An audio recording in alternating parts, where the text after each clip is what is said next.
All right, welcome to another episode of the Unexpected Podcast. My name is Alisher, and I am outside of the Philadelphia area. I'm joined by my co-hosts, Matt, who is in the Boston area, Evan, who I'm assuming is in Ireland right now, and Rainier, who's joining us from the Netherlands.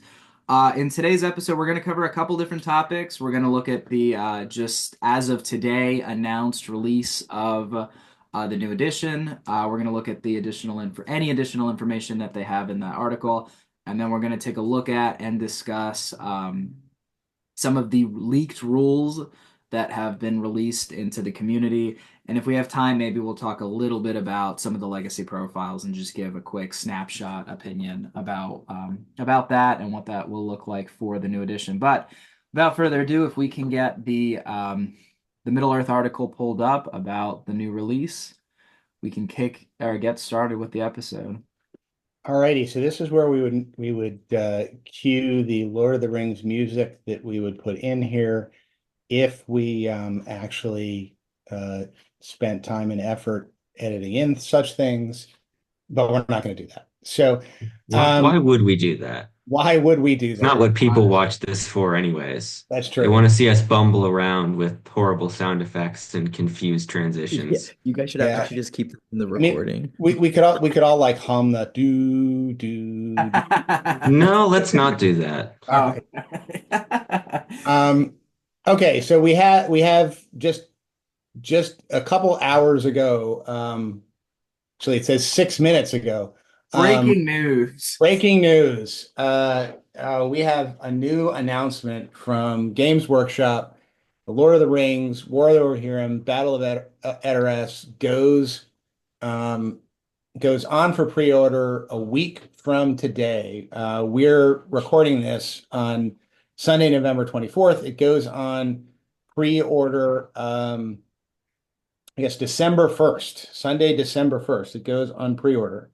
And uh, it, probably most of the people who listen to this podcast will already have seen the Warhammer community stuff when you see it. So when you see this podcast, so we're not gonna dwell on it. But the stuff that is going on pre-order are the Lord of the Rings, War of the Rohirrim, Battle of Edoras box set that comes with a 3x3 battle mat. Whether that has any significance as to the size of the standard boards, who knows?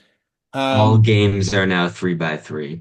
all games are now 3x3. A couple of Rohirrim houses, uh, two Rohirrim heroes, and 24 Rohirrim warriors, and two, I guess, new Dunland Hill Tribe heroes, Yeah. and 24 Hill Tribe warriors. In the new book, you also get a scenario book to come with it. You get some neat little measuring sticks that everybody gets in these boxes, and I'm not sure anybody ever uses. But I've met one person who uses it. one person uses these, and yeah, so whoever it is out there amongst our listeners who actually uses these things, you're seen. Guys, Um, it's me. I'm that one person. There we go. It is me whenever I I forget can my verify that is plastic false things are right always here. there. yeah. Yeah, that's because Renault doesn't use measuring devices. He just says, that looks like it's in range and moves the figure really quickly. It's true. Um, That's what I can 3 years verify ago that is true. we also have a rules manual, which we're going to see, I guess, some leaked contents of today. And of course, what you've all been waiting for, red and blue dice. Woo! I'm So so excited for those. those will be fun. And there's some pictures. Honestly, I felt like our dice recently have been a little too interesting, so I'm glad that we can take that a notch down and finally use boring dice again. Yeah.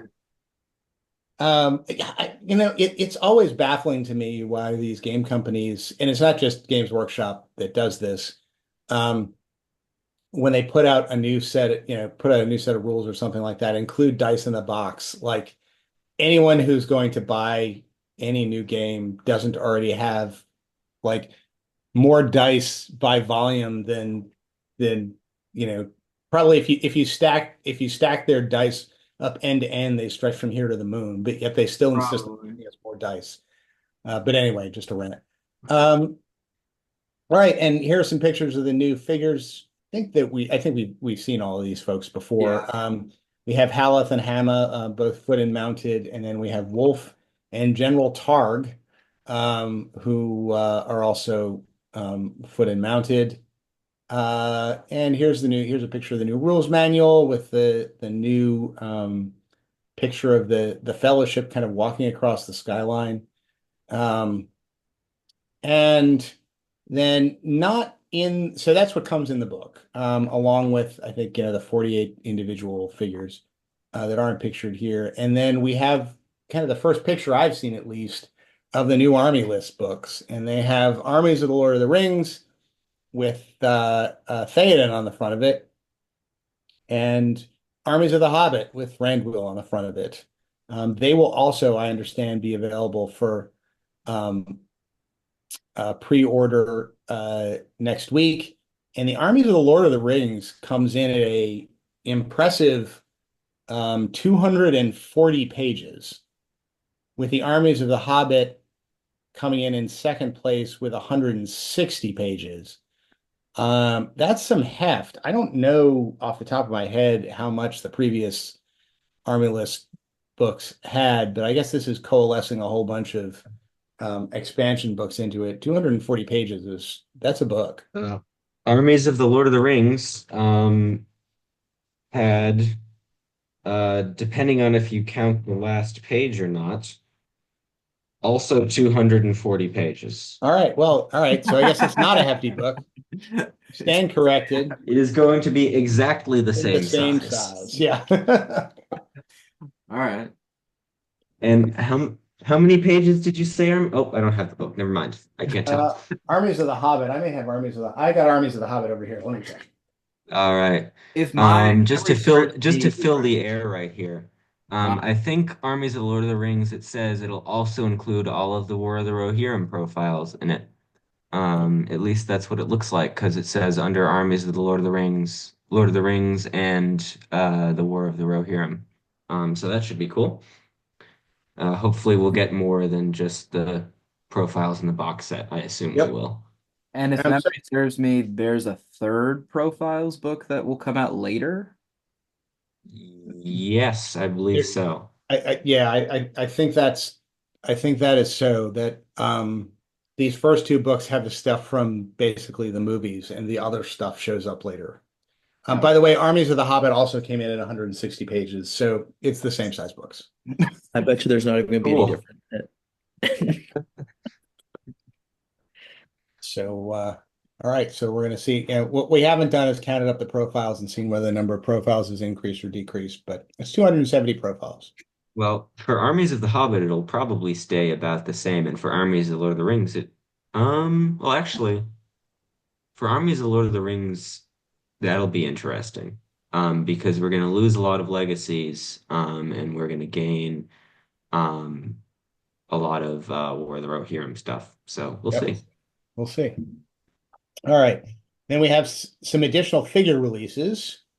We have Helm Hammerhand, Evil Santa Claus edition, who's the Wraith of the Hornburg, kind of dressed all in white with his big snowy beard, and a ho ho ho, and I'm going to beat you to death persona. So he'll be out. The real question is he going to have one wound and a bunch of will points and will of evil? Yeah, we'll see. Because he is a wraith. He is a wraith. Yeah, yeah. Will he have the spirit keyword? That's the question. I'm sure he will. Yes. We have Freka, Lord of the West March, who is a rather girthy guy. Yeah, I hate to make this assumption, but he's gonna have 3 wounds. Yeah, I'm pretty sure that's right. If not 4. And potentially strength 5 or 6 as well. Yeah, he will no doubt have all of the advantages that Girth gives you in the Games Workshop world. Probably give a blubbery mass too, invulnerable saves. We have Lord Thorn of the Wold. I'm not sure who this guy is. He's sure we'll find like out. a traitor, right? Yeah, all right. So apparently he's got a lust for power. Yeah, so I guess he's a Rohan traitor guy.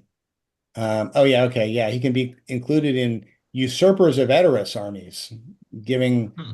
other traitor Rohirrim an edge in combat. So apparently they're traitor Rohirrim, so that'll be interesting. I wonder if those guys all have like red shields instead of green shields. We'll have to find No, out. that's Erkenbrand. Oh, right. Well, maybe These ones will have blue he shields descended because from of one the of them. Who decks. knows? Well, no, I mean, isn't Erkenbrand in the legacy? No more legacy. You need something to do with all your red painted That's true. That is true. Fair enough. Evil Rohirrim. Yeah, the other thing is, I wonder if the evil Rohirrim, instead of having kind of those full bushy beards, will have like the little pointy beards. That's a great question. Yeah. All right. So here are the new Rohan warriors, which actually look really nice. They Those do. look amazing. Oh my gosh. Yeah. Reneur's like, this is the first time I've seen any of I'm them. like, there's a new edition, guys? Yeah. Like, Whoa! what? There's a movie coming out? What? What's the Lord of the Rings? I thought this was Warhammer. And here are the new Hill Tribesmen, 24 Hill Tribesmen, with torches, spears, Shield. bows, and some sort of spiky club pick thing, Yeah. which I think becomes a hand weapon now, but we'll have to see in the leak things. So other stuff that is going to be available next week to order are the long-awaited Burdor Hill Troll Chieftain, who apparently is in neither book that's going to be put out. So he's going to get his own downloadable PDF. The Hill Trolls of Angmar to follow him around and be his drinking buddies. They look really cool. like 'em. But they also will not be in either new book, so they're going to get their own PDF. And it looks like we got, well, The so exact same Eagles, just painted white. Well, yeah, we no, get different not eagle. quite. Because it says that they can be used as fledglings, which are new profiles. Oh yeah, okay. There you go. Because I saw that, and I'm like, they're really grasping at straws here. They're just giving us the same. Are they smaller or are they just No, like it literally the says that same you can play eagles? them as either an eagle or a fledgling. It's the same model from, Oh, which is maybe so they're why they're just saying, white. oh, we've got this new profile, but we're not going to make new models for them. So just Well, use. no, I think we are getting new kits. And Yeah. those new kits can be assembled as either Oh, maybe. big eagles or little eagles. I think that's Oh, that's Oh, probably okay. right. Because it says Okay. that there are new bases, which probably is the baby. Yeah, they don't have those Probably. flight bases that they typically have. So now you can include children in your eagle armies. that's right. And Legolas can shoot them like he does with, Bard's kids. Not the children. Every one of Go those crazy.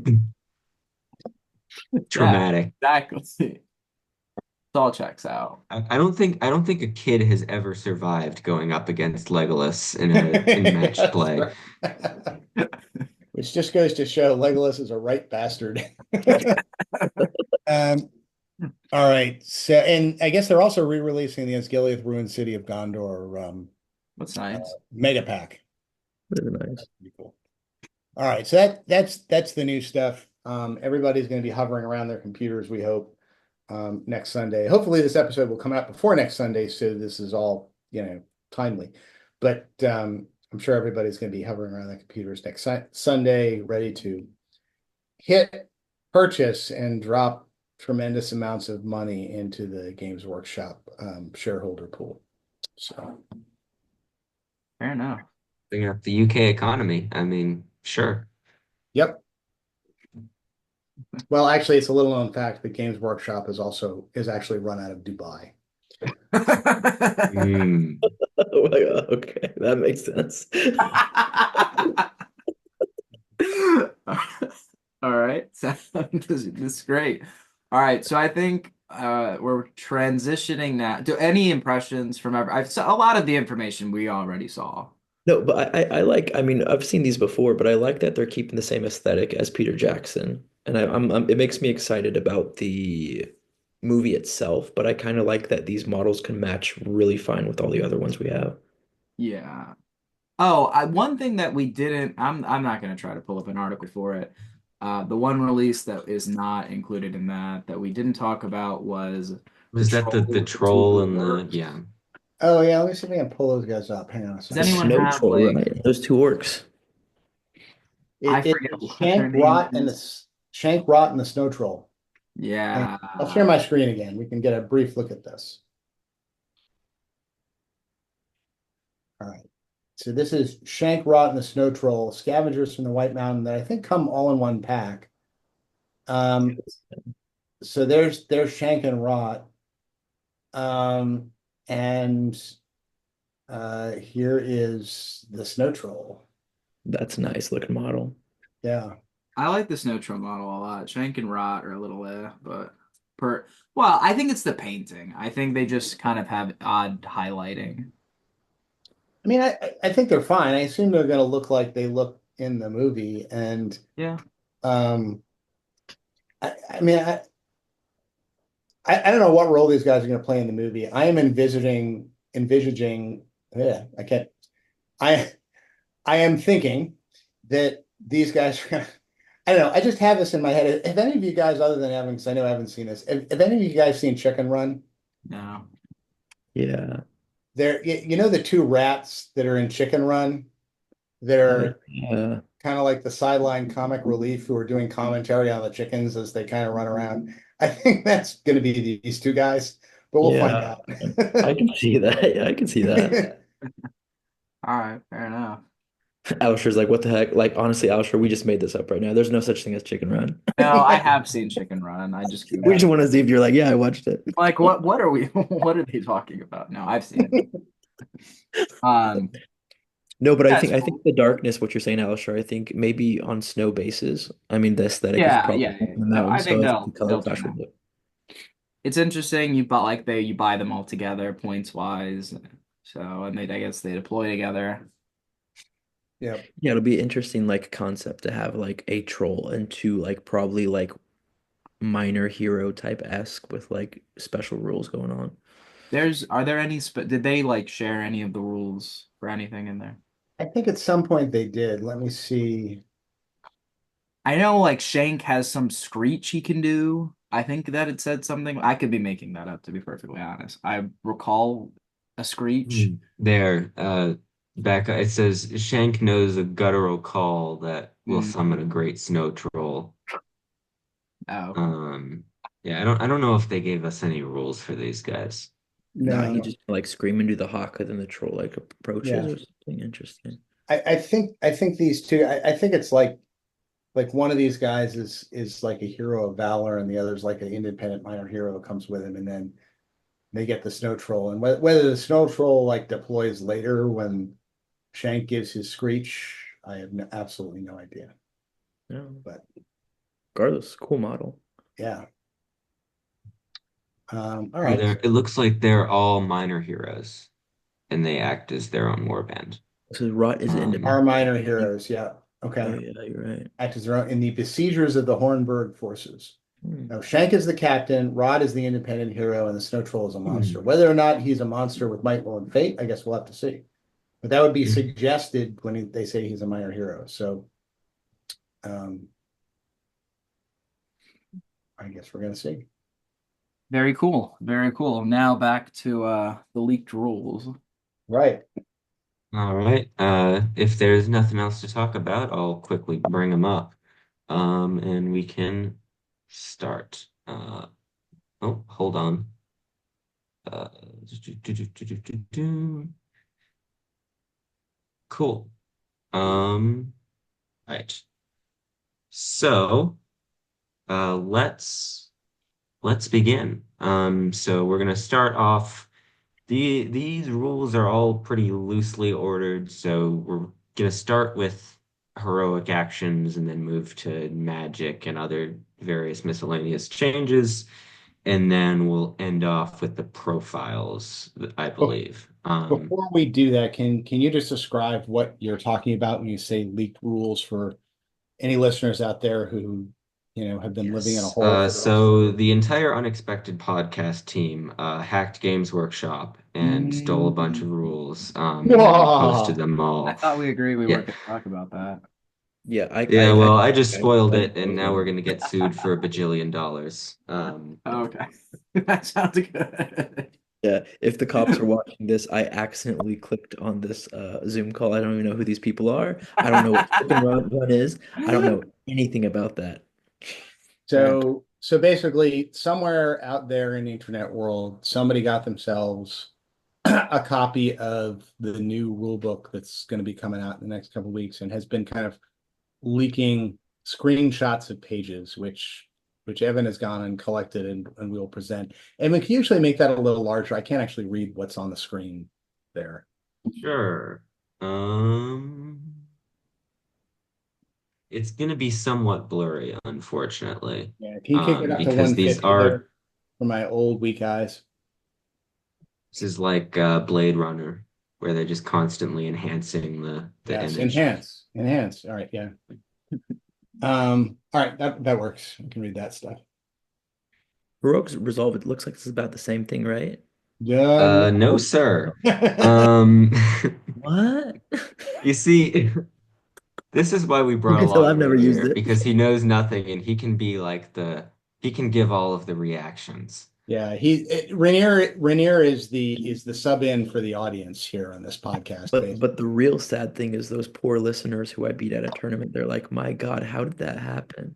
They should just feel He really doesn't bad even about know the themselves. rules. Fair enough. Fair enough. Okay, All let's see. So So somebody want to Resolve. read this out here? Yeah, So I'll when a go hero over it, declares I heroic guess. resolve, it has two effects. The first in which is resolved as Rainier soon as can do it. heroic action is declared.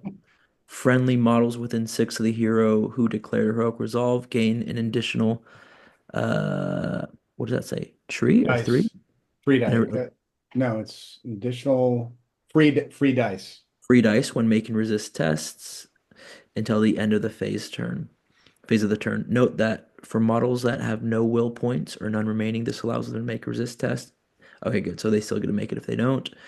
Additionally, a hero who declares a heroic resolve will automatically pass any courage test they are required to make for that turn as a result of their army being broken. Ooh, interesting.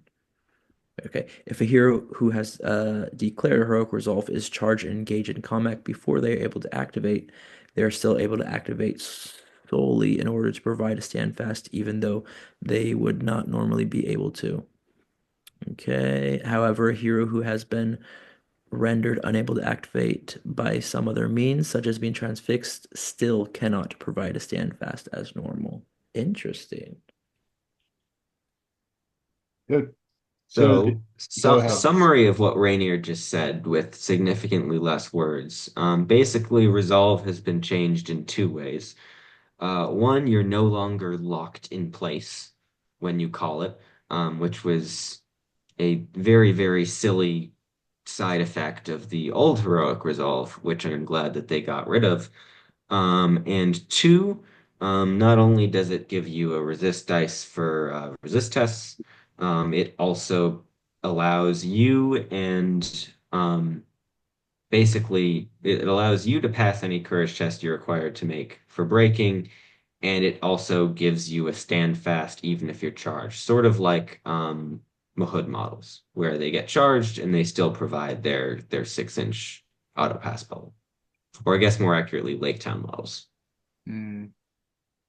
Yeah.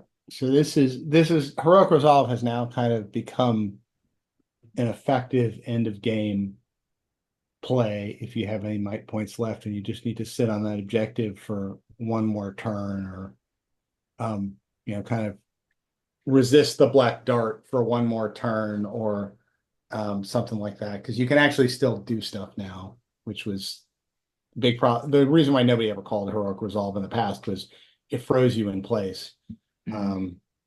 Now no such luck, and you get a free stand fast even if you're charged if you call this thing. So it's a way to kind of keep your army around. That's how it works, right? Let's see. Yeah, they still be able to activate solely in order to provide a stand fast, even though they would not normally be able to.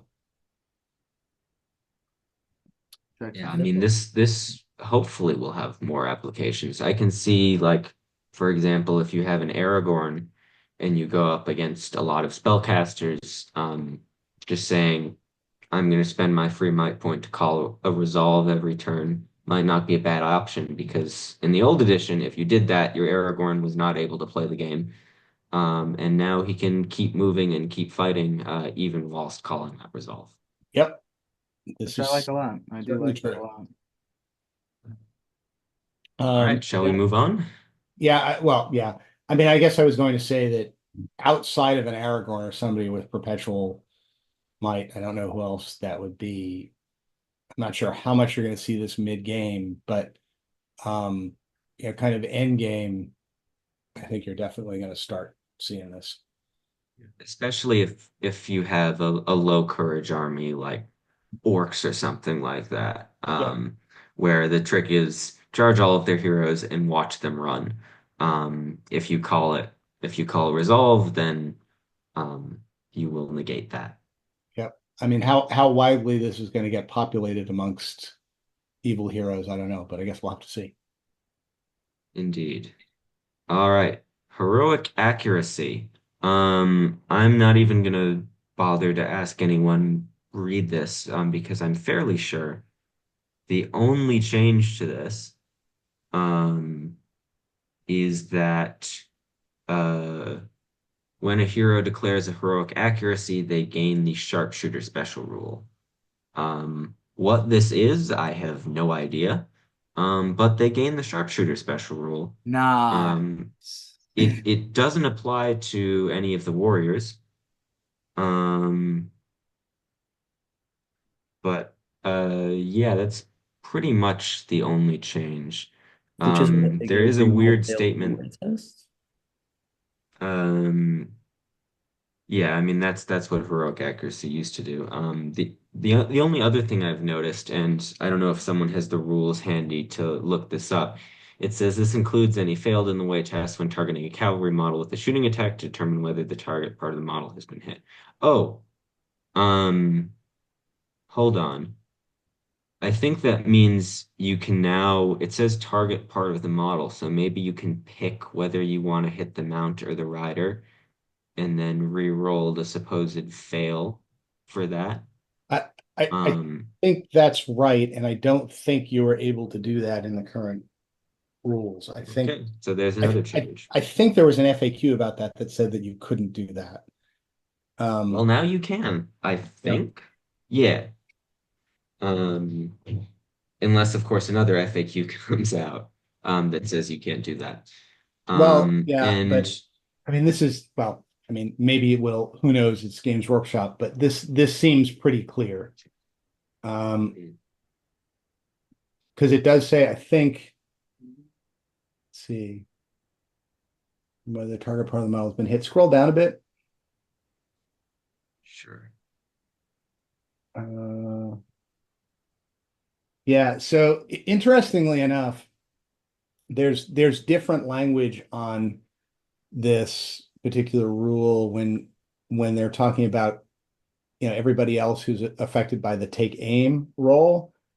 And for this it says you're talking about the re-rolling in the weight test. It says this includes any fail in the weight test when targeting a cavalry model with a shooting attack to determine whether the target part of the model, usually the rider, has been hit. And the fact that it says usually the rider seems to, the necessary implication of that is that sometimes it's not the rider. The rider, yeah. Mm. Also another basically irrelevant point that they added in, a hero may not declare heroic accuracy if they're engaged in combat or otherwise rendered unable to activate. Raise your hand on this panel right now if you've ever called a heroic accuracy in combat. All right, that's No, about as because you far as we're wouldn't going to let go with me, that rule. jerk. Yeah. Yeah. All right, fair enough. But Yeah, so that's basically heroic accuracy. We'll know more about how good it is when we learn what the sharpshooter special rule is. yeah. Well, I mean, we also think we know that now you can tell people to shoot horses or not shoot horses if that's what you want to do. Indeed. All right, Which I moving guess in on. certain circumstances you would want to do, like if you're shooting at cavalry that has, you need the same thing to wound the mount and the rider. So All right. So, does anyone want to read out the 15 paragraphs of Heroic Challenge? oh sure, I'll do it. I'll volunteer. Wow, that's so generous of you, Matt, because I wouldn't want to do that. Yeah. All right. Heroic challenge, which is called in the fight phase. When a hero declares a heroic challenge, they must also declare an enemy hero within 6 inches of them with the same heroic tier or higher to be the target of the heroic challenge. There's no enemy hero within 6 inches of the same heroic tier or higher. The hero cannot declare a heroic challenge. So I can't I don't know whether or not this within 6 inches was I believe this in is the new. current rule book. Yeah, but Yeah, nobody it knows used because to be nobody. base contact. I was okay. All right. I was gonna say I thought this was new, but I had no way of knowing because nobody ever read the heroic challenge rule in the original rule book anyway. Um, all right. So once that happens, whilst engaged, yeah. So that's actually interesting that you can be in combat with somebody else, call a heroic challenge, and target somebody else within 6 inches, which is interesting. I'm a little fuzzy how that's going to work out on the table, but we can see. Whilst engaged in combat with their target, the hero gains a bonus of +1 attack, both in the dual roll and when making strike, and +1 to wound when making strikes against their target. Way to go. You took Not the against anybody initiative else, to just stop your against their opponent when target. you saw your chance. Alisher goes mute. Who is that? Sorry, guys. Watching a A random podcast. noise on on audio or what? my bad. Another example of the high production value of an unexpected podcast. Sorry, guys. We're Anyways, paid minimum wage, guys. Yeah. And you know what? Just for you guys, we're not going to edit this out. Yeah. Well, I guess it's up to For Alisher us to save time. this It's time, true. but, so additionally, if they slay their target, i.e., they inflict a final wound that causes them to be removed as a casualty, then the hero immediately gains 1 might point. This can't take them above their starting limit, but presumably gives you the might point you spent to get the heroic challenge back. So if you kill your heroic challenge target, then you get the might point back. The target of the heroic challenge can choose to either accept or decline the challenge. They accept, they get the same benefits as the heroic challenge or above. So they get an additional dual roll and an additional +1 to wound when striking back. Additionally, if the target chooses to accept, when either hero activates, they must charge each other if possible. A hero who accepts a heroic challenge cannot declare a heroic challenge themselves until the hero who challenged them is slain. Hero accepts the heroic challenge, and no other hero may declare a heroic challenge against either hero involved in the heroic challenge until one of them has been slain. Couple of interesting things there. There's an activation concept that I'm not quite sure I understand. And I'm curious whether that includes like heroic combats and stuff like that. I don't know whether that's considered an activation, but setting that aside. Okay, and then in the end, if the target declines, they gain none of the benefits above, although the hero who declared the heroic challenge will still gain them. Additionally, if the target declines, they cannot then themselves declare a heroic challenge against the hero who they declined against. The hero who has already issued a heroic challenge against a target cannot declare against another heroic challenge until their target has been removed as a casualty. So I think what this means, and tell me if I get this wrong, is so I declare a heroic, so my Witch King declares a heroic challenge against Galadriel. Galadriel declines. I think I still get +1 duel and +1 to wound, or +1, I get an extra duel roll and an extra Dual roll or attack? or is it a strike? I can't remember actually. 1 plus +1 attack. So I both get in the dual roll I get an and extra attack. attack and I get +1 to wound against her. And this remains true whether or not she accepts. And she's free to decline, in which case she can run away. but I think, Mm. do I still need to charge after her? I think so. That's what like if you accept, you both get the buffs, but you're Um, both going for each other. If you decline, one is free to go, but the other is not. if the target accepts, then when either hero activates, they must charge Must each charge other each. if possible. Mm. So if they decline, I believe there is There's no obligation to chase no her. requirement to do that. But if I catch her, I still get the extra attack and the +1 to wound. Yes, Yes. that's my understanding. And she does not, She does not. which probably wouldn't help her anyways. Right. And yeah, which I guess is my point, is this kind of becomes a useful tool against heroes like if you put big chunky hero into hero of similar tier but isn't really a fighter hero, like say Galadriel, this is a good way to kind of chop them up into little bits, is declare a heroic challenge. You don't care whether they accept or decline. But all of a sudden you've got an extra strike against them and +1 to wound. Yeah. Yeah, I think this is going to be extraordinarily situational.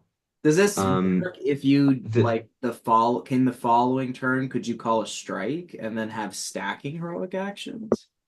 yes, Yes, just not in the same turn. on the same turn. So there's a couple of limitations of this, which is why I think this heroic action is still trash. Um, One of them is the old heroic challenge used to have two penalties when you declined it. Your heroic actions couldn't affect anybody else, and you could not stand fast anybody else. That no longer exists, which means in the vast majority of cases, you are going to be declining a heroic challenge. The only reason you would ever accept is if you thought your hero could beat the heroic challenging hero. Um, and that would mean that the hero calling the heroic challenge made a mistake. Because why would you call a heroic challenge when you're more likely to lose? I think it does have niche implications. For example, Galadriel. I think the new heroic strength may, in most circumstances, outweigh that. Though you do get your might point back if you kill the hero. Um, So I think the vast majority of the time, this is not going to be overly useful, but there are a couple situations where it might come up. I can think of more situations. Here's one. So I've got my big fighty hero fighting nearby my opponent's big fighty hero, but not in combat with them. And I'm fighting within 6 inches. I'm just fighting, say, a random dude, and so are they. But I know there's a high likelihood that, like, if I win priority the next turn, I could just charge him.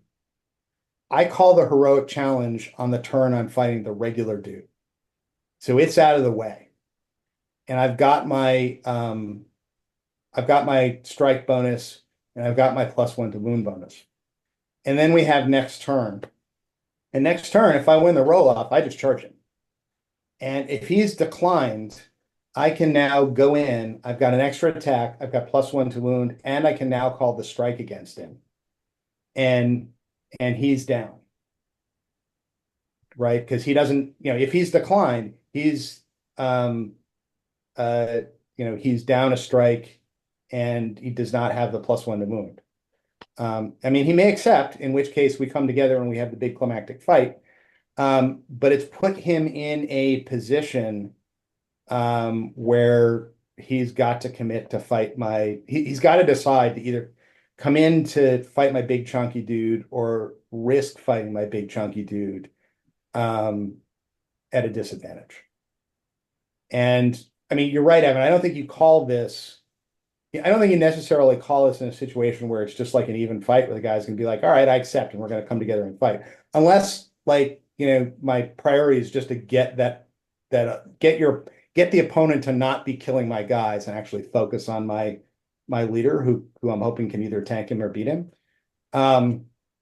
but there's a whole bunch of situations there where they're heroes of equal tiers, where one's really kind of better than the other. And, like, for example, like a Bolg or an Azog, where, you want to keep your heroes as far away from them as possible.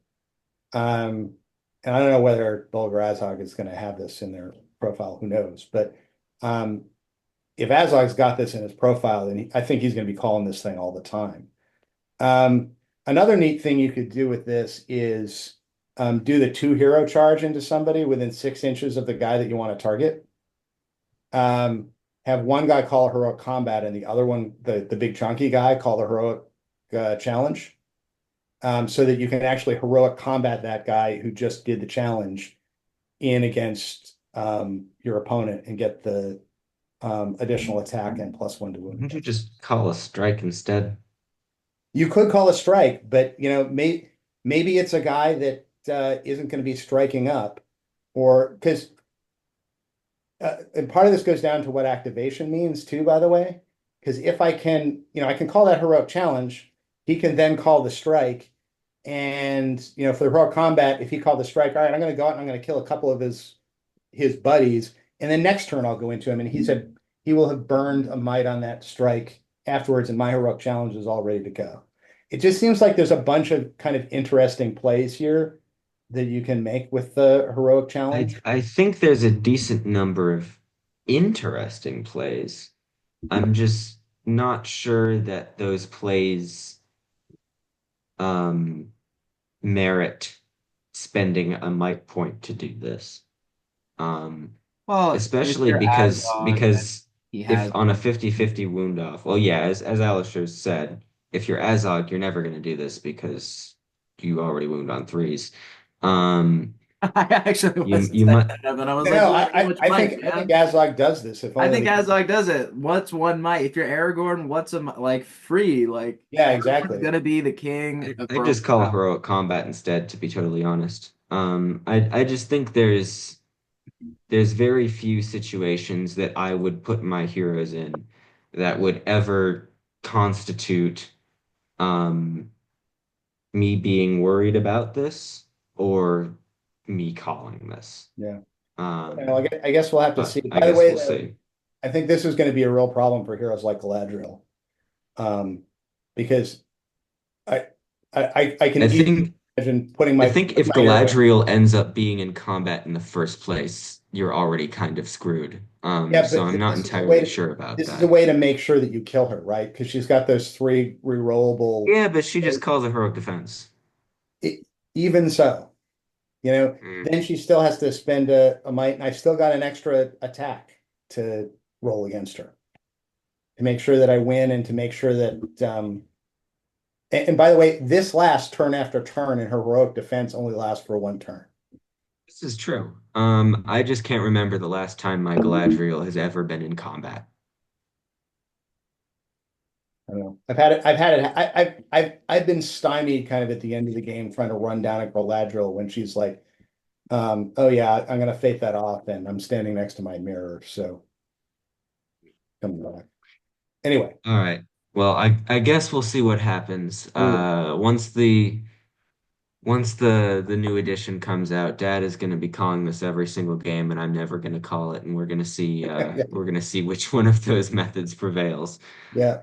I mean, I'm not convinced by this, but let's say I'm intrigued by this. I'm less intrigued by this. I think if they had left in the whole models can't benefit from heroic actions and can't benefit from standfast, I think this would be a very solid heroic action. I think leaving that out was probably a mistake, but oh well. Moving on, heroic defense is the same, I It's the think. I think so. same. I think they added in the clarification that was in the FAQ that models that would normally be wounded on a 6+, 4+, for example, now have to be wounded on a 6/6 if they call it heroic defense. Mhm. Yeah. Heroic strength. I guess I'll go over this really quick, because it's only 3 lines. A hero that declares a heroic strength will count their strength characteristic as double to a maximum of 10 when making strikes until the end phase of the turn. For reference, the old heroic strength increased your strength value by D3. So, for the vast majority of heroes, this is going to increase your strength either by 4 or by 5, which constitutes at minimum a +2 bonus to wound. And if you're increasing your strength by 5, it could sometimes be a +3 bonus to wound. This is pretty huge. This is pretty big. Yeah. Yeah. I think a very common combo, we'll go over Heroic Strike a little bit later, but sending a hero with Heroic Strike and a hero with Heroic Strength into a guy, calling a strike, then calling a strength with the other guy, and then if you win the fight, you've basically killed the guy because your strength 8 or strength 10 hero is gonna go crazy. Yeah, and let's be clear. This means that Dwalin is going to be wounding Sauron on 4s. Nice. Correct. Same with Bolg. Yeah. Yeah. Which I think is going to make Sauron kind of rethink his position somewhat, but Yeah, to note, because the cap of 10 is set, heroes that I assume will still have heroic strength, like Gullivar and other heroes that are like strength 7, strength 8, will get progressively less benefit from this. Like Gullivar is only going to get +2 strength, which is +1 to wound. He probably doesn't need it. Um, so heroes with strength higher than 5 will get diminishing returns from this. Fair enough. But all in all, I think this is an actual heroic action now. yeah, I think you're right. Shall we go to the big one? Yep. Actually, Rainier. I don't know if you've seen this or not. Would you like to go over it? Heroic Alistair strength. hasn't done one yet. Let's have Oh Alistair. yeah, that's true. Yeah, I just wanted to Rainier have can Rainier's read. genuine Give me reaction. Heroic Strike. Let's see how good my reading skills are. A hero that declares a Heroic Strike will add D3 to their fight value for the duration of the fight phase to a maximum of 10. This D3 is rolled at the start of the first combat that the hero is involved in that fight phase and will last for the duration of the fight phase. This bonus is always applied after any other effects that would affect a model's fight value. Nice. So heroic strike is not has become even less of the equalizer than it was in this edition. No more Gorbags killing Gilgalads. What a Yeah. shame, honestly. Well, I mean, they still might, but they're going to need to bring No, but along it another makes hero. fight value a lot bigger. Like a fight 6 elf is like really, really matters now, you know? Yeah. Yeah. Yeah. And I think we'll see. I think they mentioned this in an article, and just from looking at the profiles, it seems like there's been a bit of a change with some of the fight values of heroes. Um, so I think this is gonna this is gonna work with that to sort of change up the dynamics of lower tier heroes and higher tier heroes. Um, so I think there's definitely going because of the D3, there's definitely going to be a bigger separation of roles between very high fight heroes being the more combat focused models and lower fight heroes being more support based. Yeah. Yeah, it's nice. I feel like all of them actually, you either made some of them relevant, some of them matter, and you balanced it with the other one. So I like this. Just All right. I think that's all of the heroic actions. Um, moving on to, I guess I'll just go over this really Yeah. quickly. Because this page here, which goes over the different types of creatures, um, if the model has a unique keyword, which is that a new keyword? Yeah, that's Okay.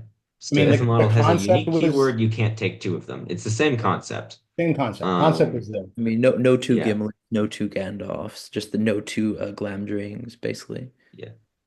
Same thing with war gear. which is a bit of a change. Um, Now, for example, Orcrist has the unique keywords, you can't take it twice. I think the way this used to work is they just built into profiles that if one hero has this option, the other hero can't take it. But now this is a much more efficient way to deal with this, I think. Yeah, so you can Um, have like Legolas and Thranduil have the same Orcus or something like that. Thorn. Or Thorn, yeah. Right. Beast. Another new keyword. Basically, can't pick up items, can't use them, can't pick up war gear. Um, Oh wow, the that main okay. application of this is no more wargs carrying banners. Though I think this was in the old rules, right? Um, Yeah. Is it? I'm not sure it was. If it was, I think I've never yeah, seen a dog carry a banner, It made but sense, but like it wasn't, I don't think anyone really played where like a well, wolf I can, could pick up the one. the but the relevant yeah, go ahead. the You're about to very say. relevant thing now is they can't carry or be past objective markers. yeah. So no more dogs No more Bats. running Shiva to the and stuff like middle that. or depending I assume bats are going to be beasts. No more a bat swarm flying to the middle and sees the prize and picking it up turn one. Um so and they also can't shoot siege engines, which is cool, I guess. No. Um There goes my cunning plan. Dang it. right. So that's beasts. Hmm. j- just That just changes a quite a little lot if you aside. think about it. Like a lot of the scenarios where you need a fast, quick, like Warbat or Creebane or even Heirlooms Sheila. pops Grab up as something. well. Mhm. Yeah, I And think it what's the football one? does make a big Retrieval. difference. No. Seize the prize? No, retrieval. Mm, yeah, You retrieval. can capture the flag. Yeah, retrieval. Yep. Um, But also you had those situations where I don't know, someone would give like a troll chieftain or something the objective marker, and he'd just be walking like it with a football and everyone's bouncing off of him. So oh, this would be interesting. I don't know if the troll chieftain's gonna get the beast keyword or not. yeah, I don't think he is. Oh, you think just like the quick Because the trolls are humanoid figures, right? Mm, yeah, it's true actually. Yeah, Rainier, how prejudiced of you. Sorry, Exactly. hey, you guys keep Jeez. saying the word beast Cancel and Rainier, guys. He's Cancel Rainier. racist Get him against out of trolls. here. racist against trolls. Make elves great again. All right. Another big change. Your bat swarms will no longer be knocked over. Because there's a new keyword called swarm, which means that basically some models have the swarm keyword and they cannot be prone and they cannot also be trapped, which is really good because one way you'd kill something like a bat swarm with a lot of wounds and low defense is you'd surround it with guys, trap them, and get a bunch of attacks, wounding them on like fours. And now you can't do that. Nice. And finally, I think the biggest change are elite models. So some models, I think generally warriors, yeah, warriors with the elite keyword can only be included in the warband of a hero who has the leader X special rule where X is the name of the elite model. So a Citadel Guard, which it clarifies as an elite model, can only be included in a warband with a model with the leader Citadel Guard special rule. So I can see this applying to a lot of models. Yeah. Yeah. Um, Most of them with bodyguard, but probably some without. Um, but like even stuff like maybe like Serpent Guard or anything that's just set up to be like specifically with heroes. Yeah. I like the change a lot, actually. That makes a lot of logical sense. Yeah, you're no longer going to have entire armies of Fountain Court Guard, which as someone who used to take entire armies of Fountain Court Guard, make me a little sad. But I think it makes sense from a theme perspective. All right. On to the fun stuff. Magic. So uh how do we want to do this? Because there's a lot of magical powers in here. Oh, why don't Do you we Um, know which which one? ones are just like, are they all different or are some of them like very? Not all of them are Not different. all, all. Though there is an important caveat, which is we do not know if heroic challenge exists or what it does. Um, if it exists. Because it doesn't seem like there's a channeled effect on any of these spells. Okay. Um, Yeah, that makes sense. Interesting. Yeah, that's yeah. interesting. So Aura of Command is the same. Um, somebody want to read off Aura of Dismay? Because that's changed. And the magical power targets the caster. Enemy models within 6 inches of the caster suffer -1 penalty to any courage test they're required to take. So no more terror walls of Aura of Dismay. Oh. Oh, interesting. You need to have Terra built in for that to have an effect. Wow. Yeah, so It just basically -1 gives you a punishment. 6-inch Harbinger, Yes. Yeah. That's cool. which is drastically less powerful than what it used to do. Yep. Still exhaustion, by the way. But we'll see exhaustion spells are no longer as permanent as they used to be, which we'll see later on. Yeah. I can run through a couple of these. Banishment. This magical power targets one enemy spirit model within range. The I target think immediately. banishment's the same. Okay. Wow. Black But Dart, Black Dart is slightly not. different. It's strength 6 instead of strength 9 now. I like that a lot, honestly. Yeah. Um, I They're think balancing out a few of it's these. Nice. still has the application of killing horses. Um, but you can no longer spam it and just murder heroes, which some lists with a bunch of wraiths used to do. hallelujah on that.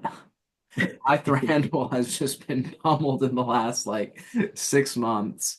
Well, I mean, you still can. It's just going to Yeah, require a yeah, lot more resources to commit because it's only strength 6. Yeah, yeah. it's much less practical. Yeah. Because you're no longer just wounding it basically everything on threes. Now it's going to be fours or fives. Yeah. Right. We have Blade Wrath. Is strength Blade 6 Wrath, I think, is the 9? same. Uh, Yes, Blade Wrath is the same. Blessing of the Valor is the same. Blinding Light. Blinding Light has changed slightly. Uh, well, I mean, there's no channel.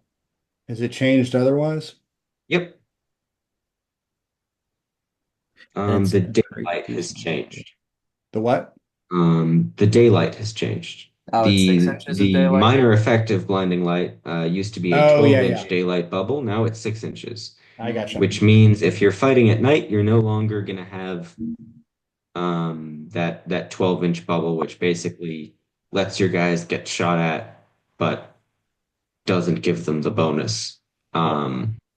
And you can't stop AOL armies from getting the +1 bonus by putting them in range.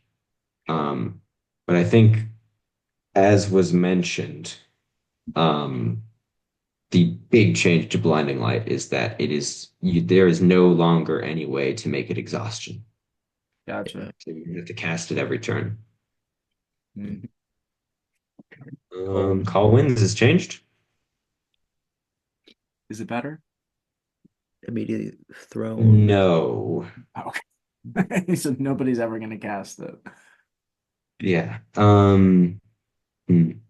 Uh, Alisher Rainier, if one of you guys wants to cover that real quick. Got it. So the magical power targets one enemy model within range. The target is immediately blown D3 plus 3 inches directly away from the caster in a straight line. If the model comes into combat with another model or piece of terrain, then it will immediately stop. After it has been blown back, the target is knocked prone. If the target was engaged in combat, the effect is the same and they will be blown out of the combat. So I So think this still has an application against enemy mounted troops, particularly mounted heroes, and particularly mounted heroes that have charged you. Because the primary benefit of this spell now, well, there's two primary benefits. One is it knocks people prone, so it knocks them off their horses, and it's going to take them Well, away. that always occurred. Yeah, I know, but I'm talking about with the spell, the two benefits are Yeah. prone, and blowing them out of combat, which I think you could also do in the previous version. Can you target a horse or like excuse me, a mount, and they can still Yeah. resist it, right? Well, no, you target a model, Yeah, you target a model. which So is the same as the old edition. yeah, But there is one, so the distance has increased on average. It used to be D6, now it's D3 plus 3, which is mathematically better. The huge nerf that it got was it used to have the Sorcerer's Blast effect, where if you hit somebody in a combat, that entire combat is knocked prone. You now can no longer do that. It just knocks the guy out of combat, right. which sucks because that used to be how you just get rid of guys on horses, which you can no longer do. Yep. Now it's a So in my opinion, way to it's get slightly worse. well, yeah, it is worse. I'm just saying it's not useless because it's still a way to get kind of that key hero out of combat, right? Yeah. Because I don't think, and by the way, I don't think there's any, there appears to be no restriction on this as to like the size of the model. So, you know, if Gulavar comes into combat and is about to gorge your guy, you can blow him out of combat as long as he fails his resist roll. And your guy's saved. And same thing about, any other assassin that comes in and is about to butcher you whole, you can just kind of blow him out of combat. I mean, has anyone here used Stormcallers No. this edition? Yeah, that's the question. I don't know who has this. Because didn't Stormcallers Yeah. go legacy, or am I not? I think so. Yeah. We'll see. Maybe somebody else gets this. Maybe when Stormcallers are in Legacy, they'll cost like 30 points, so people will use them or something like that. Who knows? Who knows? I think the only thing on Um, the next page that's meaningfully different is Compel. I think Collapse Rocks is slightly stronger, but everything Collapse Rocks is relevant in a very specific yeah. uh, way. In that it is instead of just a strength, what is it? 5 hit, it's now a strength 7 hit and prone. Yeah. Which means we'll go over Sorcerer's Blast later, but it's now strictly better than Sorcerer's Blast. If that model is out of combat and in a rocky place, it's still going to have very little applications. Why do you say out of combat? Because Sorcerer's Blast can still knock down everybody in the combat. This cannot. Yeah, although in certain circumstances that's good, right? Like if you want to keep In some specific circumstances, yes. Yeah. Though generally in those circumstances, it's probably not worth casting this spell in the first place, because you want to get rid of heroes. Yeah. But anyways, we'll talk more about that when we get to Sorcerer's Blast. On to Compel. I don't know. Did anybody? I didn't really look over this super extensively. All I noticed was the main thing, which is that models are no longer transfixed. I think generally that's Were there any like specific like wording changes that anybody saw? not that I'm aware of. Just no Yeah. more. It looks like it's you move the guy without him being transfixed at the end. Yeah, so it's basically Spectre-esque in Yeah. that way, except it's half move instead of full move. And you can You make can him make put him on the drop, ring. yeah. Or drop an objective. Yeah, I think those were in the old Compel They were. rules as well. They were. Yeah. It's just a different way from what a Spectre can do. hmm Yeah. So this takes away that confusing situation when sometimes you want to transfix something, and you're like, you know what? I might as well just compel. because they're going to resist anyway. So now Transfix and Compel are two entirely separate magical powers, which I think makes sense. Yeah. I mean, if somebody's out of combat, you still may as well cast Compel because then you get to move them and they're still going to be out of combat. And That is correct. But my main point was you want something transfixed, but you think, oh well, I may as well just compel I see. Yeah, because I got you. I need to cast this super high anyways because they're gonna try and resist it. Um, and I get to position them a little bit. Now Yep. they have two entirely separate purposes. And you are correct, I think. If a model is out of combat and you do not want to try and kill them, I think compel is definitely the better option. I think the other spells are the same. Enraged Beast changed slightly. You just suffer a wound instead of taking a Strength 9 hit. That makes sense. Yeah, I think that's actually a pretty decent nerf to Enrage Beast. Because it was always annoying when you enraged a spider and then the guy rolled a one or a two and the spider was still walking around completely fine. Um, yeah. Um, Uh, let me just take. Interesting part about Drain Courage. I Yeah. don't think there's a cap to it anymore because Courage has been changed and you increase it from 5 up to 6 up, 6 up to 7 up. It doesn't say you stop Right. That's right. ever, You can get them up to 13 plus. which means you That's can't pass a Courage test. Yeah. This may be in the main rules and we just haven't seen it yet. Mhm. But that would be funny if you could just make it impossible for models to pass courage tests. Yeah. Yeah. Um, Flame Burst is the same. Curse is cut off, but is probably the same as well. Yeah. New spell. Who wants to do the new spell? I can do it. The magical power targets the caster, enemy It's models. Fog of Disarray, by the way. Am I reading the wrong thing? No, you are. No, You it's just some people are listening. Oh. Oh, okay, yeah. New spell, guys. New spell. That's all you need to know. Yeah. The magical power targets the caster. Enemy models within 6 inches of the caster suffer -1 penalty to any intelligence tests that they are required to make. What are intelligence tests? We don't know. We'll find out Yeah. soon. Yep. Yeah, from the applications they've listed of intelligence tests, this might just be Aura of Dismay, but worse because there seem to be less applications of intelligence tests than courage tests. But we do not fully know this. Right. This is just a guess coming from what they've clarified intelligence tests would apply to. Still seems pretty situational. Could be a However, situational, could be game winning. We have no idea. However, this next spell definitely does not seem situational. So you're talking about foil magic? Yes. All right. So this magical power targets one enemy model within range.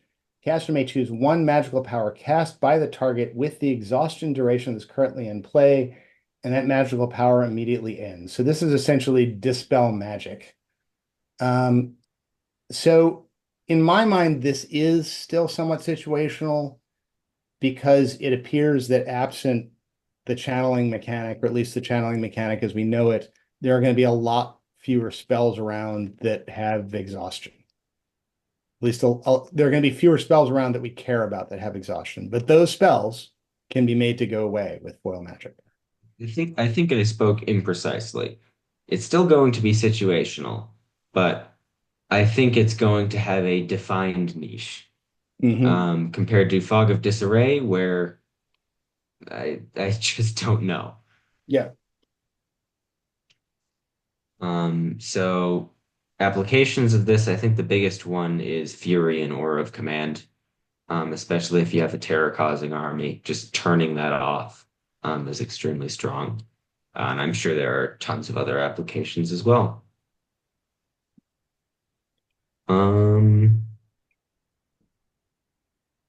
Fortify Spirit changed. Yes. I think it's just one die instead of two dice now. Yeah.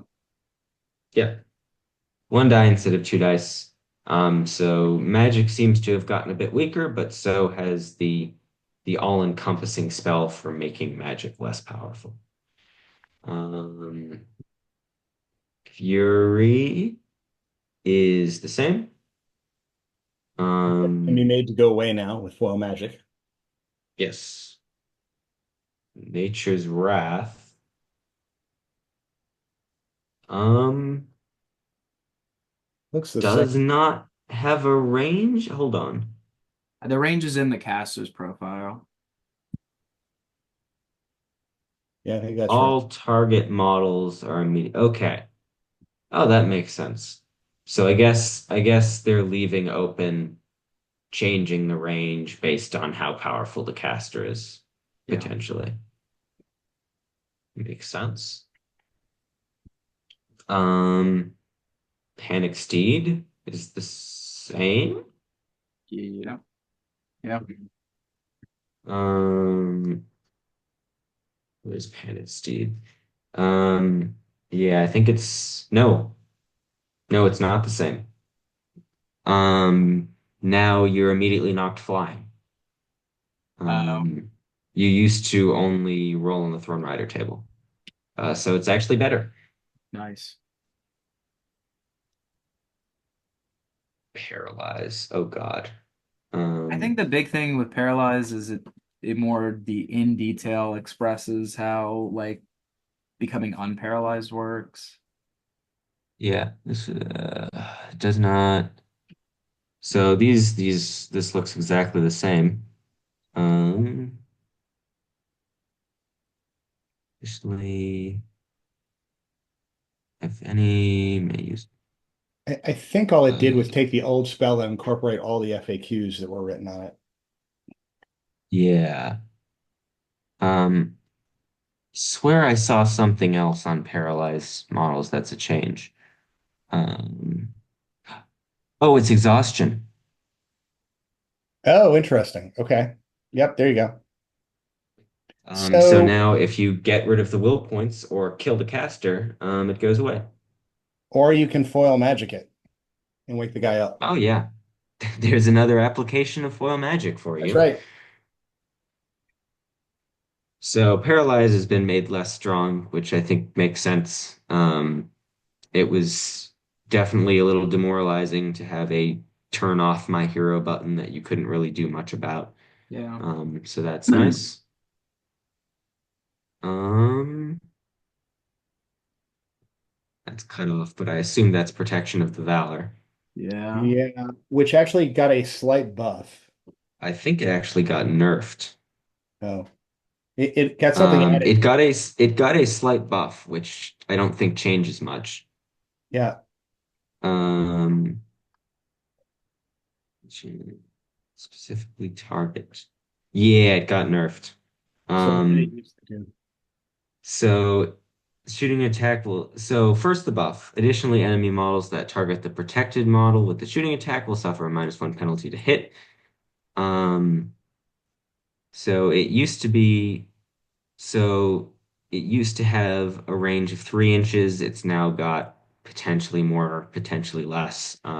The range is specified in the caster.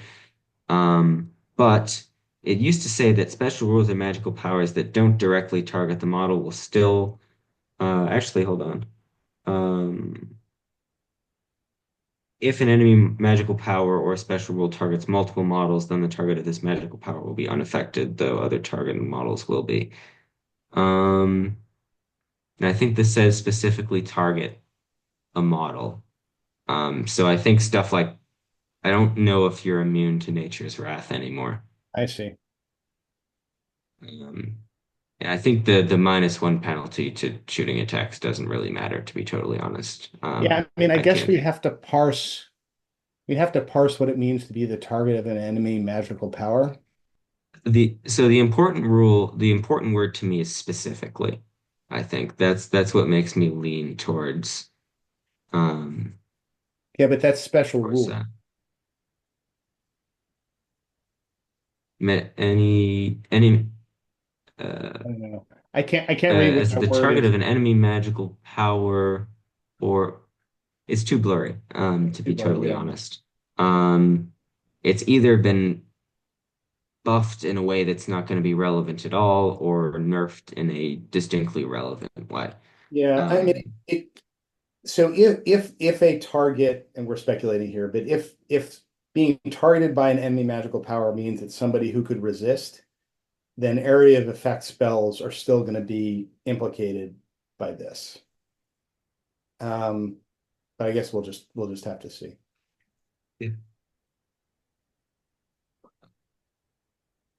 I assume no other thoughts from you guys. I mean, this is a Not nobody really. really casts the spell, except in specific circumstances. Um, Renews the same. Um, Sorcerer's Blast. Who wants to cover Sorcerer's Blast? It's a bit hard to read. Yeah, I think we're going to need to just summarize this because it is really hard to read. So it targets an enemy model within range. They immediately suffer a strength 5 hit. That's the same. If they survive, they're immediately knocked prone. That's the same. The target was a cavalry model. They automatically count as having suffered the knocked flying result. That's the same. The target was engaged in combat. Any other model that is engaged in the same combat will also be knocked down if it has a strength of 5 or lower, making sure to pair off combats before working out which models are knocked down. So that pairing off thing is a clarification, but I think that's how people played it. But the big thing here is that you're no longer knocked back into other people with the collateral effects that caused. Yeah. Um, I mean, it's just been nerfed, honestly, yeah, in a pretty relevant way. yeah. Um, so I mean, just going back to the collapse rock thing, if you want to knock down everybody in the combat, you sorcerer's blast. If you just want to knock down the other guy's model that you're casting it on, and he happens to be standing in rocks or buildings or something like that, you collapse rocks on. Yeah. Thankfully, now, because Gandalf the White was overpowered, now he's been nerfed and brought down to an acceptable level. So we can all be happy about True. that. True. No more Gandalf the White meta. To be fair, who took him originally? Um, he had very niche usage. But oh well. I mean, Hopefully he gets buffed. look, you can still sorcerer's blast wraiths off of spell beasts. So Yes. There's still applications of Sorcerous Blast. It's just significantly less powerful, and as the wizard's main tool, that's going to make it more challenging for them. yep. Strength and will has been changed. Has it? Um, yes, you used to be able to take the model's will points past their starting value. Oh yeah. Um, and now it says they regain a will point, which means that you cannot. Um, which I don't think is overly relevant. But I guess sometimes when you were camping with Gandalf in the back of the board and you had no other spells to cast, you could just throw a strength and will on somebody, which you can no longer do. Sure. Um, I think Terrifying Aura is the same. yep, can't Transfix channel it anymore, obviously. be the same. I don't notice anything big about Transfix. Yeah, I think there's just a, a clarification on transfix where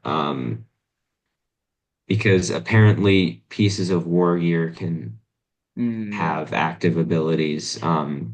It's basically just saying you can't turn off the war gear that functions as like a weapon or something. So, like if you had a sword that had an active ability, you can't turn off the sword with transfix. I think that's actually Um, incorporating FAQ that exists in this edition. Fair enough. Tremor is worse. Alisher, your favorite spell. I love Tremor so much and it's worse. That just makes me sad. Draw an imaginary 1 mm line that extends D3+3, I want to say. Which Yep. way is better? Because I think right now it's D6. Directly away from the caster in a direction chosen by the caster. The magic pet targets every model, friend or foe, that lies under the line. Each target immediately suffers one strength 4 hit and is knocked prone. Most notably, it used to be strength 6. If the target was a cavalry model, they will automatically count as suffering the knock flying result on the Throne Rider chart. If that a target is engaged in combat, then all other models in the same combat are also considered to be a target. Make sure to put whatever pair off combats Yeah. before working out which models are in a combat. Models with fly special rule can never be a target of this magical power under any circumstances. Actually, that's an interesting change, and that makes sense. But in any case, the range is a little bit better. The strength is most certainly not. Well, the range The range good starts one? on the range starts on the caster and not on a target within. Oh, yeah. All right. Everything about this is worse. Yeah. So, I mean, in all candor, it probably needed to get a little worse. yeah, it got to be a little bit too I much. think this is Everybody loved Borgir. yeah, I think this is still a useful spell. Yeah, yeah, for sure. It's just not like Yeah. it's no longer your kind of like go-to spell anymore. Yeah. No knocking over fell beasts, no just cleaning through lines, or at least doing so less efficiently. Yeah. Decreased range, and you can't just knock over heroes without them being able to resist anymore, like you could by targeting a model in a combat and then knocking down the whole combat. Yeah. Mm. The well, no, I mean you can still do that. Well, you can. They can resist now. All mo models They're also resisting considered combat are also considered to be a okay. target.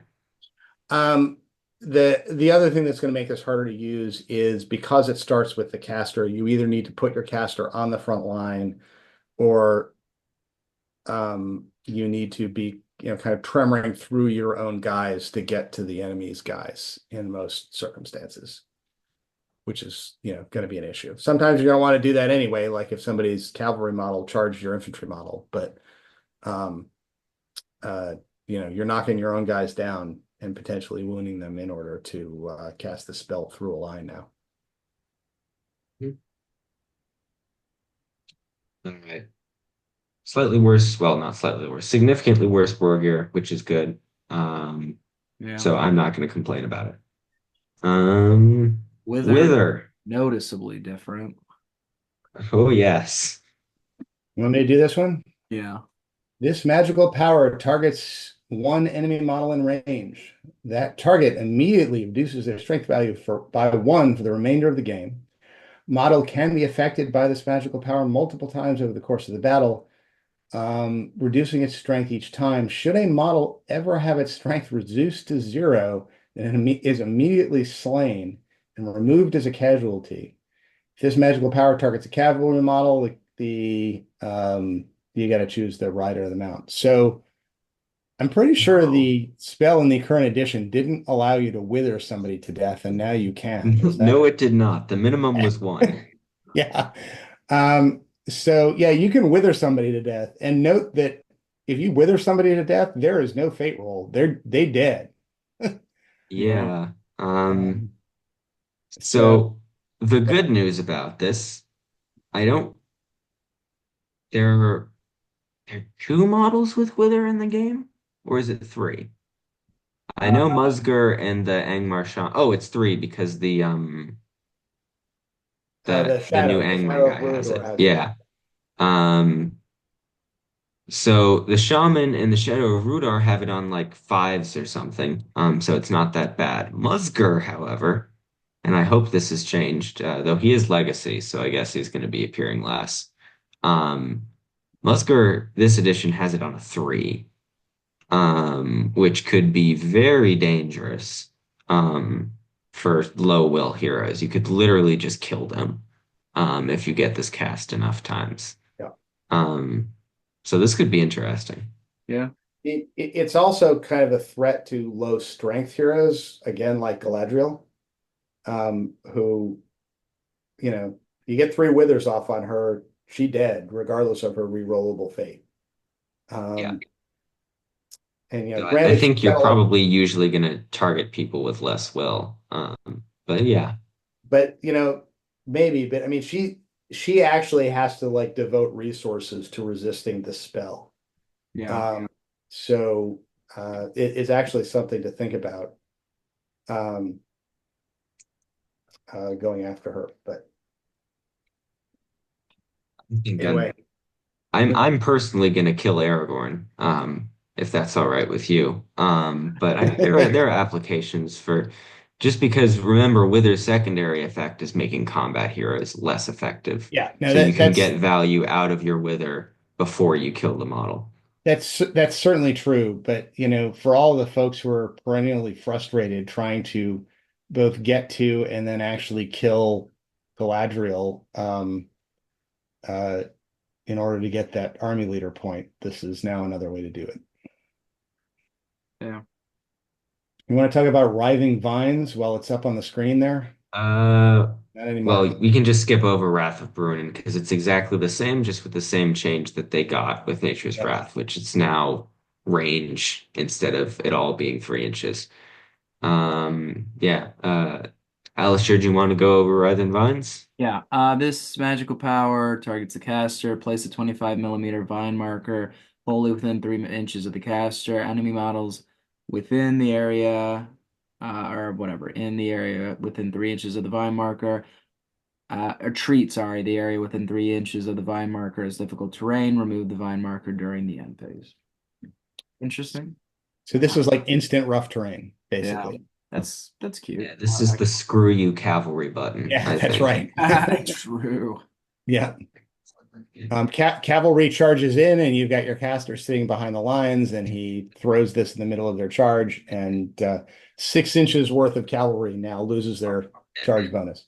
Yeah. Well, technically more because you've got Technically more. a 25 mm marker. Yeah, and you only need to get a part of the base, but still, the Yeah, point is still the same. Fair enough. yeah. That's Though an interesting there is spot. another application which is just chucking the marker directly on top of a cavalry model, like a hero, and then they can't leave. Yeah. Because they move 2.5 inches, and it's got a 3 inch bubble. So you're basically just stuck in the difficult terrain.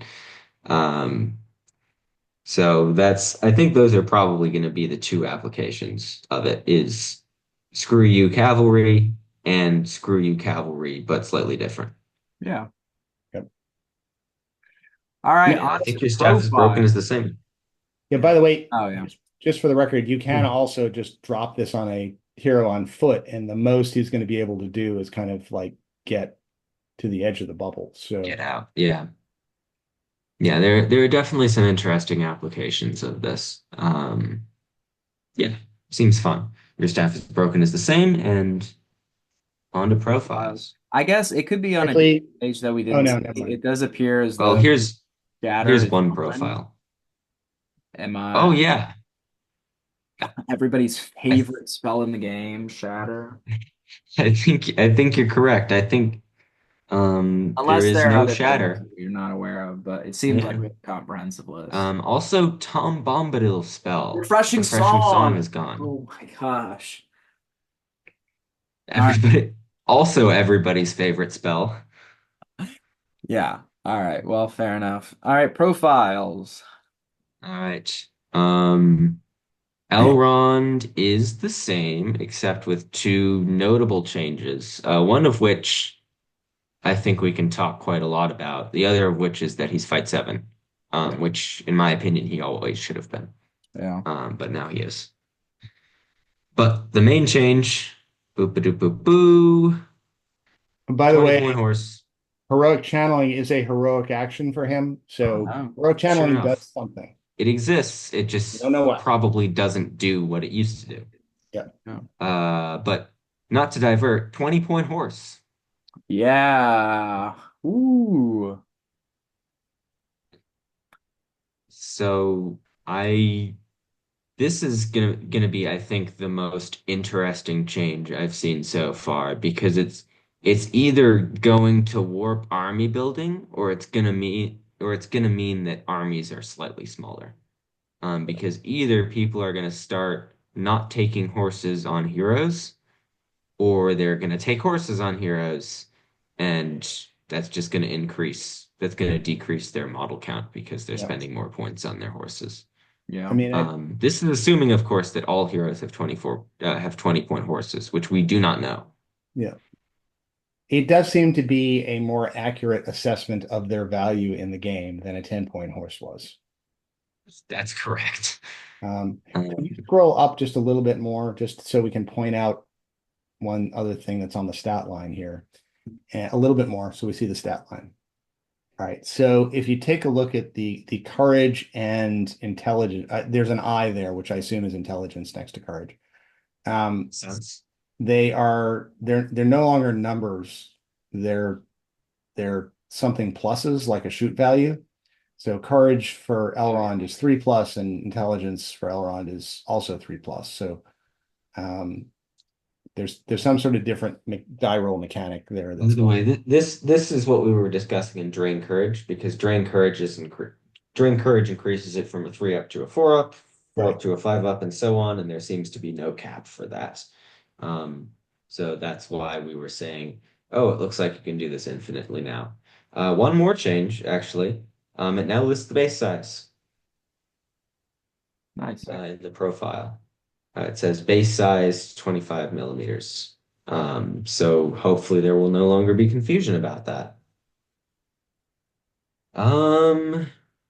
Yeah, I mean the biggest change on this screen is 20-point horse. We will see the applications of that. We don't know what it's going to mean.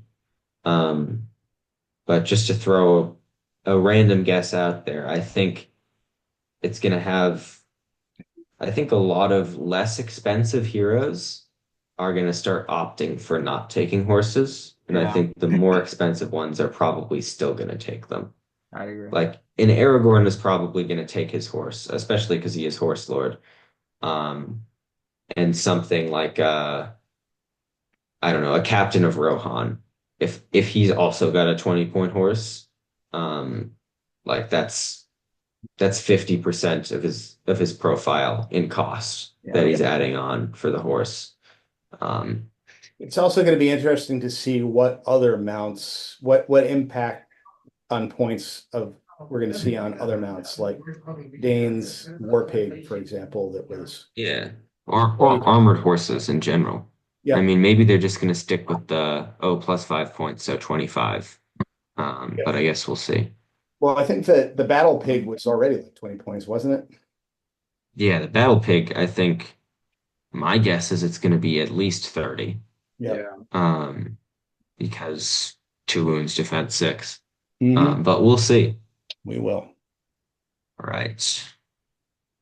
I don't think there's much going on here. No. I think the only thing is intelligence, which of course is conveniently Blurred out. there's a flare. So uh, yeah, it just specifies how intelligence Look at works. courage. Oh, a model's courage can never be improved to better than 3 up or worsened to worse than 10 up. Oh, Drat. well, there goes my idea. Yep. That's very sad. But yeah, so the max courage you can worsen to is 10 up. So effectively courage 2. Yes, that's how that works. So the worst you can be is courage 2 with modifications. Right. Profiles. Who wants to go over Haleth? Haleth Prince. I'll go over Haleth Prince of Rohan. All right. So this is a new profile on a new figure. I think this is the first of the War of the Rohirrim profiles that we've seen. So move 6, no surprise there. Fight value 6. So we have a Rohan hero with a fight value of 6. Shoot value of 4+, strength of 4, defense of 6, 3 attacks, 3 wounds, courage of 4+, intelligence of 5+, 3 might, 2 will, 1 fate. He is a man, he is a Rohan, he is hero cavalry unique, and he comes with heavy armor, hand weapon, and an armored horse. And he has heroic challenge, so we'll get to see what can be done with that. Heroic resolve and heroic strike. He can no longer heroic strike up to fight 10, however.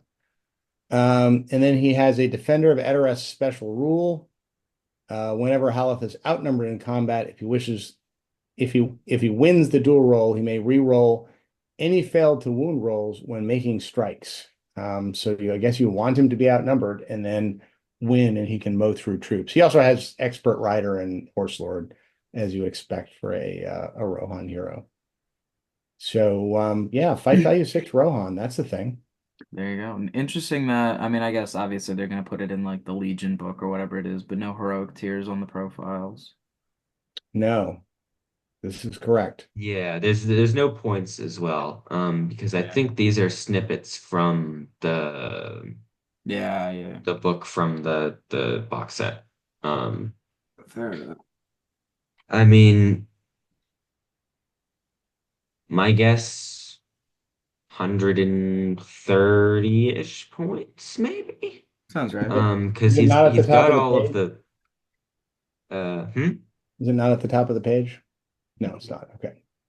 um because he's got fight 6, he's got 3 attacks and 3 wounds, he's got 3 might, and he's got a reroll failed to wound roll special rule, which is slightly better um than +1 to wound, generally for a strength 4 model.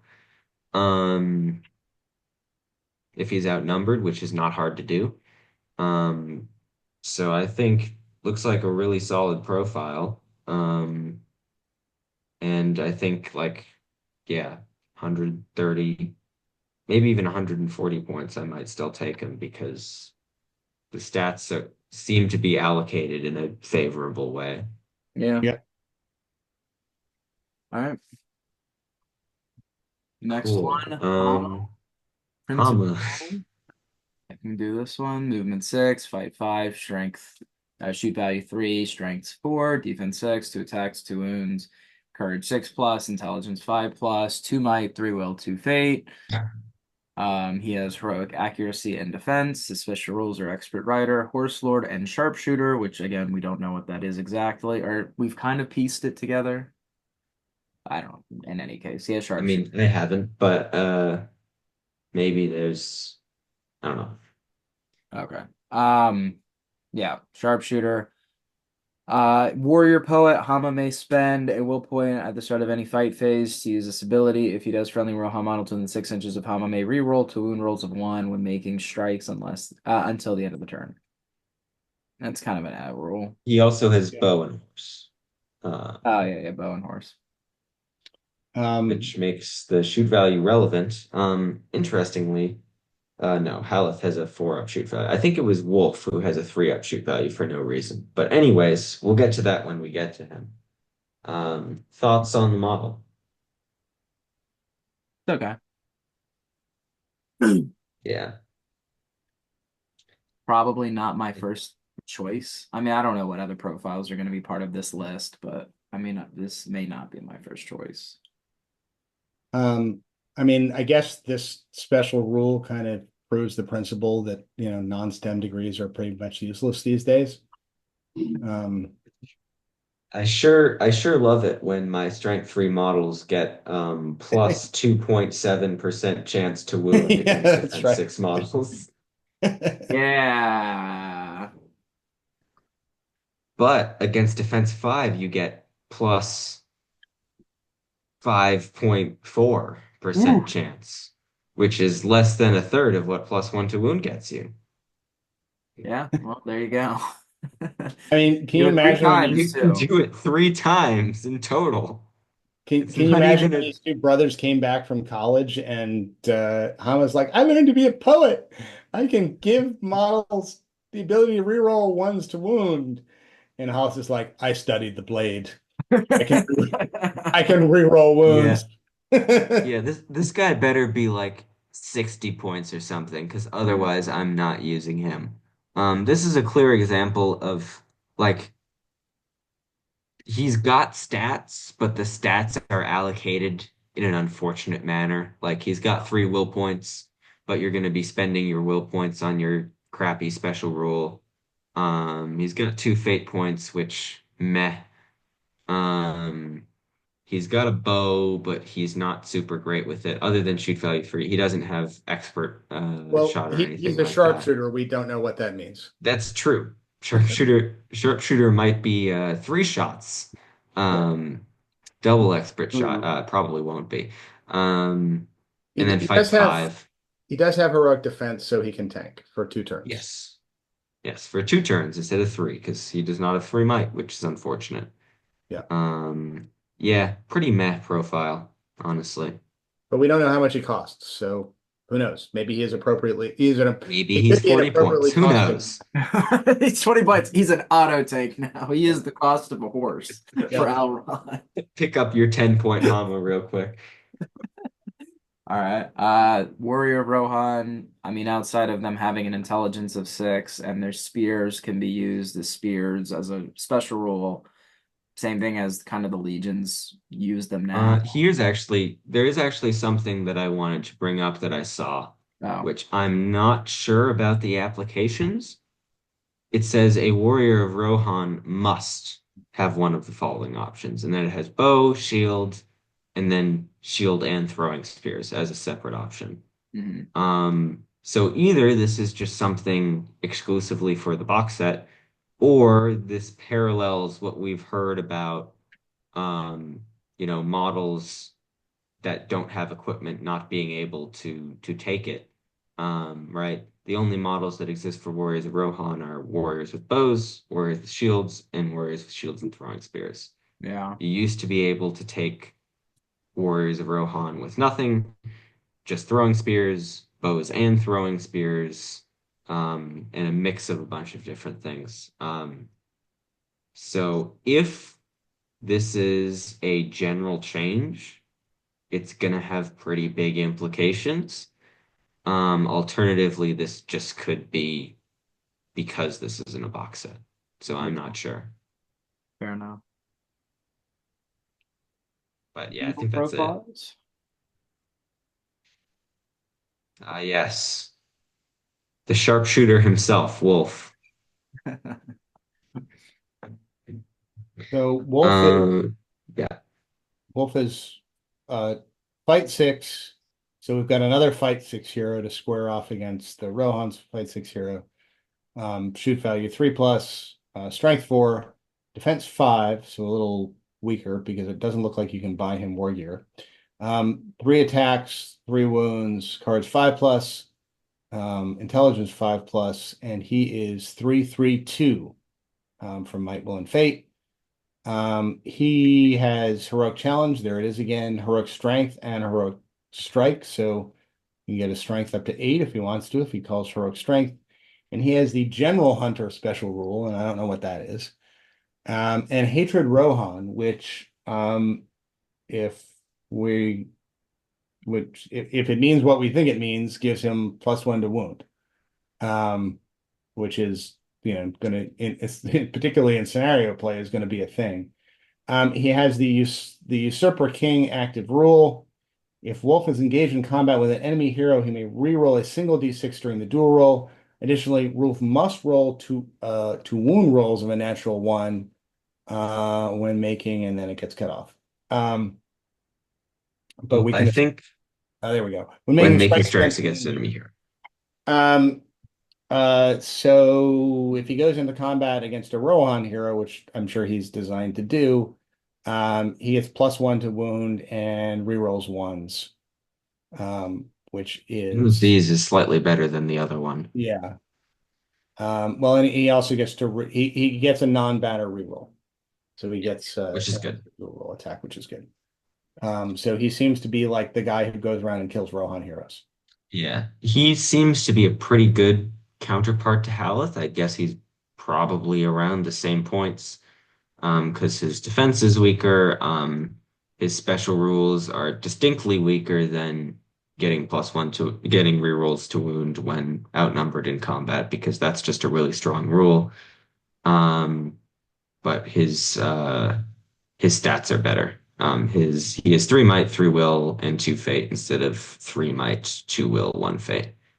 Um, but yeah, I think we can maybe discuss this slightly later. But both of these models are fight six, which doesn't didn't happen in the last edition. There were no man models that were not of Númenórean blood that would get fight six, and now they've just introduced two of them. Oh, Númenórean blood and Easterlings were the two exceptions, and now we've got two of them. So I guess this is the fight value creep that we were told about. The fight value of the Um, future, which is going to matter a bit now that about a bit more now that strike only gives you D3. Yeah. Yeah. Your fight for orc heroes are going to have trouble topping, just ordinary fight six dudes. This is also, I think, assuming elves stay the same fight value, an indirect nerf to them. Because Yeah. part of the benefit of elves was that you'd annoy the heck out of fight five heroes, and now it seems like there's going to be less of those guys. Yep, that certainly seems to be a thing. Right. On to half of General Targ's profile, and I guess I'll just go over this. We don't know his stats because they're chopped off. We know he's General Targ because it's in the special rule. He has a horse. He's got defense. He's got march. He's also got Hatred Rohan, and I think if we scroll down, the last guy also has Hatred Rohan. So everybody's got Hatred Rohan, which makes sense. He's got Master of Battle 4 up. So that's basically the same as the Dane special rule that you get from the Iron Hills Army bonus, which is pretty handy. And oh no, ladies and gentlemen, it is another reroll ones to wound special rule. But there is an interesting implication of this. Whilst General Targ is alive and on the battlefield, if you win the roll to choose who has priority and choose to give priority to your opponent, interesting, we can go over that after I finish reading.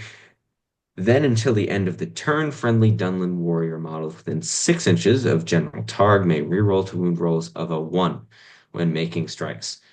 So, um, so let's talk about the good part first, which is that it appears that priority has changed. Yeah. Because it says if you win the roll to choose who has priority, which I think means, and someone correct me if I'm making the wrong assumption here, when you do your priority roll off, if you win the roll off, you pick. That's what seems to be implied, yeah. That seems to be the case.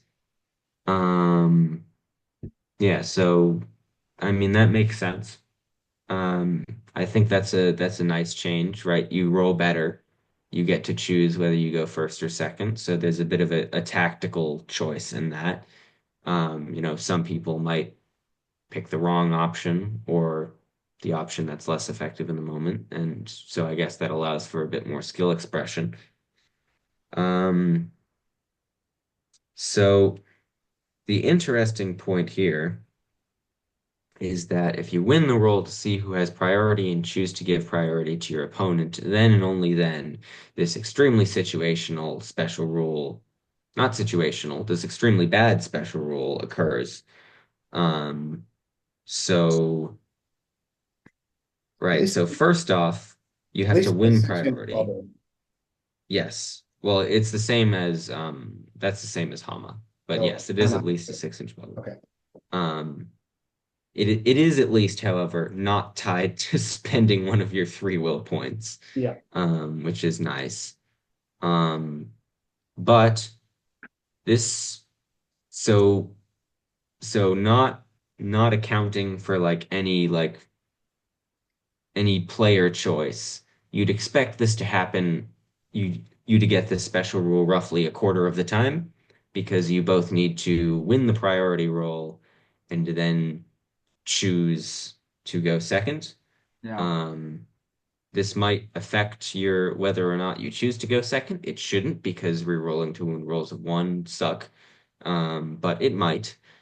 Um, so I think this special rule is both not going to have a huge effect on the battlefield and not going to occur super often. So I'm not sure I like it overly much. Yeah, General Targ also probably should have just studied the blade when he went to college. True, actually. I think that's the general theme of what we're learning here is that these additional like electives are really not where it's at. Yeah, I So mean we talked. everybody's going to reroll to wound rolls of one school, which is basically the Hufflepuff of battle school, I'm fairly sure. Yeah, exactly. All right, last. Tribesmen. So Hill Tribesmen, we assume these are the new Dunlandings because it says faction Dunland on them, but they're kind of what you would expect. Fight 3, shoot value 4+, strength 3, defense 3, one attack, one wound, courage 7+, intelligence 8+, not the sharpest knives in the drawer. And their war gear is a hand weapon, but you can have one of the following options. A bow, a flaming brand, a light shield, whatever a light shield is, a light shield and a flaming brand, a spear, or a two-handed weapon. And a flaming brand is model with a flaming brand has the Terra Cavalry and Terra Beast special rule, which is actually a little interesting there. Additionally, a model with a flaming brand counts as two models rather than one, working at how many models are in range of an objective marker. So they boost your ability to take objective markers. Oh, and they also have Hatred Rohan, which they're going to need because they darn well better be wounding what they kill when they manage to win a combat, because they don't, they're just going to die horribly. Yeah. Yeah, so we don't know how much these guys count, or how much these guys cost, but they seem to have kind of a structural disadvantage against the defense 5 Rohan that they're going to be going up against most of the time. I think we can probably I think these guys are probably 5 points, because these are just Wildmen of Dunland, with more options. Yeah. So unless Wildmen of Dunland have been changed, which they might have, my guess is these guys are 5 points. I think honestly, I mean, maybe they could be 7 if you get the light shield and flaming brand variant of them. that depends entirely on what light shields do. Yes. Yeah, Stoplight we'll arrows. I see. mean, who knows? Well, I guess we'll Yeah, I personally, when I take these guys, I will not be taking any flaming brands, um, unless they're like less than a point somehow.